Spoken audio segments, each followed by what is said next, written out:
Welcome back to Sports Tonight on Channels Television. You can join the discussion on Twitter with Channels_Sports, Facebook, Channels Life Sports. You want to say something, Alfred? I've looked at it. Look, Oscar is young. He's still talented. He has a lot of football to play. These Chinese guys, I don't know. I can't believe, Austin, that you asked the question, what do you play for? For £60 million, agreed. Chelsea, the fee, agreed. Somebody bought for £25 million. Now selling for £400,000 a week. That's not enough distraction for your football. If Oscar's brothers, if you don't sign this contract, we will lead the charge. We will lead the charge. And I mean, managers are beginning to complain about this money from China. Today we heard Conte complaining, Arsene Wenger also sounding the alarm bell that hey, this money these guys are quoting might just drag these guys away from England and may affect the game at the end of the game. Wow. Wow, what a story. Oscar has said thank you, Chelsea, ahead of his Shanghai transfer to into the Chinese Super League. Is going to earn £400,000 per week. Joseph Attel, how do you play football with full concentration when you know every week that sort of money will get into your account? Well, Oscar is a professional. He would do his job, but I think at this point, as I said earlier, it's about the money. After sealing his move, Oscar wrote on Instagram, I want to thank Chelsea, the owner, and all the employees who have made my time at the club so special. That's on Instagram. But he will go back now, hug his agent, and say, thank you for making it more special. Oh, my goodness. I don't know. I don't know if I start blaming him now. What did you do? What is this all about? Because whether you like it or not, it's a win-win for this young man. £400,000. I know. What's your reaction to all of this? Oscar will be joining Shanghai SIPG in the Chinese Super League. He's leaving Chelsea to go play football in China. Tevez is warming up, you know, and we're hearing that they want Mikel Obi. So these Chinese guys, nobody can stop them. Brazil striker Og became SIPG's record signing in June when he joined from Zenit St. Petersburg for £47 million. Then he was earning £320,000 per week. But Oscar will leapfrog his countryman as the club's top earner. I don't want to talk about this one anymore. Let's take discussion to social media. I don't want to talk about it. Let's talk about Crystal Palace. We're hearing that Sam Allardyce, it is reported that he's having talks with them. He might just take over from Alan Pardew. He's a new man. I like it or not. Big Sam, when it comes to fighting relegation, doing the job in England, he's shown over time and time again. It's only unfortunate that his dream job, which is the England manager, crashed. Ended in fast at the end of the day. But for Crystal Palace, I think he will bring something new to that team. He's shown that he can really fight. When then push gets to shove, that's right. You can count on a manager like Sam Allardyce. I'll tell you think can turn things around? Well, I think he can. I mean, he's a professional as well, experienced, and has been known for, saving teams from relegation. Last season, joined Sunderland with 3 points off in the relegations. 1 point off the dead zone, and it took them out of relegation. So you must say, well, I said the jobs he has done in the past. Coach of Newcastle United, West Ham United, did well with this team. For me, I think he's the right man for the position. Okay, so that's the update. The Big Sam is reported that he's in talks with Crystal Palace to take over after they told Alan Pardew to pack his bags and leave. Guys, I must say a special thank you to both of you for coming around to talk sports. We're still troubled about those figures from China, but it's okay. Alfred, thank you so much for coming on the show. Your pleasure as always. Thank you for coming on the program. And of course to you, don't go anywhere. We'll continue with the show. Let's take a breather. When we come back, it will be time to play some chess. Don't go anywhere. Stay. Welcome back, Action Packed World of Sports. Time to talk chess now, being joined in the studio by the director of Festival Chess, Ade Umar, joins us in the studio, and of course our regular analyst for chess, Babatunde Ogunshiku. Good to have you guys on the program. It's always good to be here. Okay, Ade Umar, we'll begin with him. I don't know, should I throw the pawn at him or the knight? The knight will be fine. Let me throw the knight at him. Good to have you on the show. Festival Chess, what is it all about? Festival Chess is a program we put together to encourage sport chess within Festac Town and Amodofin local government. And then at a point towards the end of the year, we bring other players from other parts of Lagos and Nigeria to come in and test their skills against the chess players in Festac. How'd you get the players? Normally you have a lot of people. Chess is not constrained by age, gender, or profession. So you have players coming in from diverse female, male, graduates, even secondary school students. And the game is fast developing. It has various advantages. Worldwide, it has been shown that it helps children critical thinking.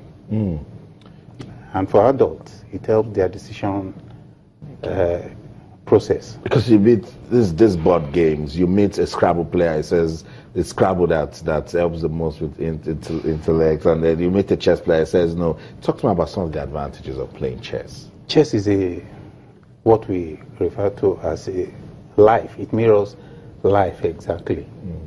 It's a game that develops your mind. In fact, some people say that you can read a person's character from the way he plays chess. How much risk he's willing to take, how much anticipation is willing to make, how patient is he to wait for his opponent to come into play properly for him to take full advantage. It's just a game of life.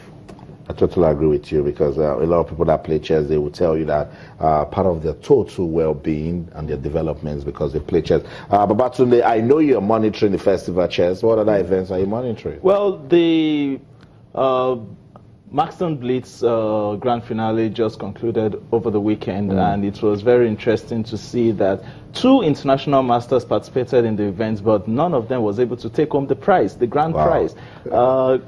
Odafe Efemwai eventually took home the grand prize of 200,000 naira, and it was very interesting to see chess players coming from all over Nigeria to participate in this event. A particular guy actually told me that he was on the road for 2 days in order to come and participate in this particular event, and it was very interesting to see chess players from all around. That's Odafe over there defeating the international master John Aikoje, who incidentally is the only gold medalist for Nigeria in the Olympiad.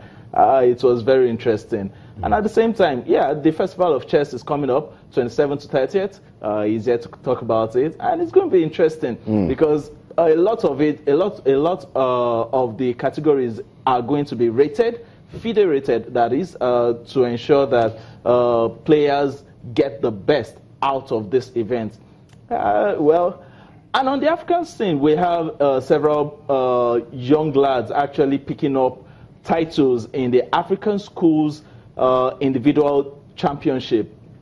It was very interesting to see Botswanans gather home about 7 titles plus ratings. And if our players are strong under 16 players had been able to go there, I am very, very certain that they would have been able to come up with something very good. Let's come back to the festival chess. You just mentioned the junior category now. You're not in, because that's very important, the grassroots level. How does your competition intend to support grassroots chess development? This year we are allowing young players, underage players, to play in 2 categories. We have the under 12 category and under 16 category. This is going to be our 9th edition. Okay, and we have garnered a lot of experience, and we have come to realize that we have to focus a lot on the younger generation, so that we have a large pool of players to replace our current champions. So, 9th edition. I come to your competition. After the competition, what's next? After the competition, like you said, the competition is going to be rated. Okay. So it's going to be like a platform to project players to participate more in international events, in the major local events. Okay, but do you have opportunities of maybe taking them to you just mentioned Botswana, and we couldn't even take any of our players there to play in Africa. Do you have plans to, take a winner from a particular category, go play an international competition? Just like most other sports, we have problems with sponsorship in Nigeria. Festival Chess is working on that. In fact, we are making a lot of focus on the players. More or less, we want to create wealth in the game chess. We will create, if you develop the game and create chess, the players will benefit. And the sponsors will look at their own mileage, because sponsors too want to look at what is the need for me. Okay, if the game is developed, what do you mean by the game is developed? You have a good population ratio of people playing chess. We have a good population ratio of the country who are interested in chess. Because what a sponsor wants is that they see you in this particular sport and they have a large coverage of people who are interested in you. Okay, well, Babatunde, what else are we looking at from Well, on the international scene, we have Grandmaster Wesley So eventually taking home the grand prize of the Grand Chess Tour. And it was very, very interesting to see that this guy has developed and evolved over the years. And it was very, very good to see him take home the grand prize and win the London Chess Classic at the same time. And while playing in the London Chess Classic, there was a rapid play on the sideline, which was won by a female player. Actually, this lady was just rated 2,500 and she defeated players rated 2,600 and above. And it was very, very interesting. Valentina Gulina, she has done the ladies' chess very, very proud, showing that it is not just about the two ladies in the upper cadre, in the top 100. She can hold her own. And she did, and she came out of the tournament with a whooping 9 out of 10 points. Wow. Drawing only 2 games and not losing anyone. It was very, very interesting. Really out for me, and then she needed a drink just to cool off. It's okay. Festival Chess. Are you working with the Nigeria Chess Federation for this? Sure. These are regulatory bodies that we cannot do but work with. Not only the NCF, we're also working with the Lagos State Chess Association. Cool. They give us guidelines we have to follow. It is also in the interest of the players that we work with NCF. Ade Umar, I must say thank you so much for coming on the program and making our time to come talk chess with us. I'll make some time to come play chess. If possible. I always tell Babatunde I'll beat him. Thank you so much, Babatunde, for coming. Always good to be here. Always a delight to have you come around. Until after the game, every chess player is a winner. Oh, I just have a winner already on the program. So that's it. Wherever you are in the world watching sports tonight on Channels Television. When we leave the studio, we don't stop talking sports. You can keep talking to us on Twitter. We're Channels_sports, Facebook Channels Sports. Christmas is upon us again. It's a season of love. It's a season for you to touch someone's life positively. Do what you can to achieve that, and as you do so, remember to keep talking sports. Bye for now.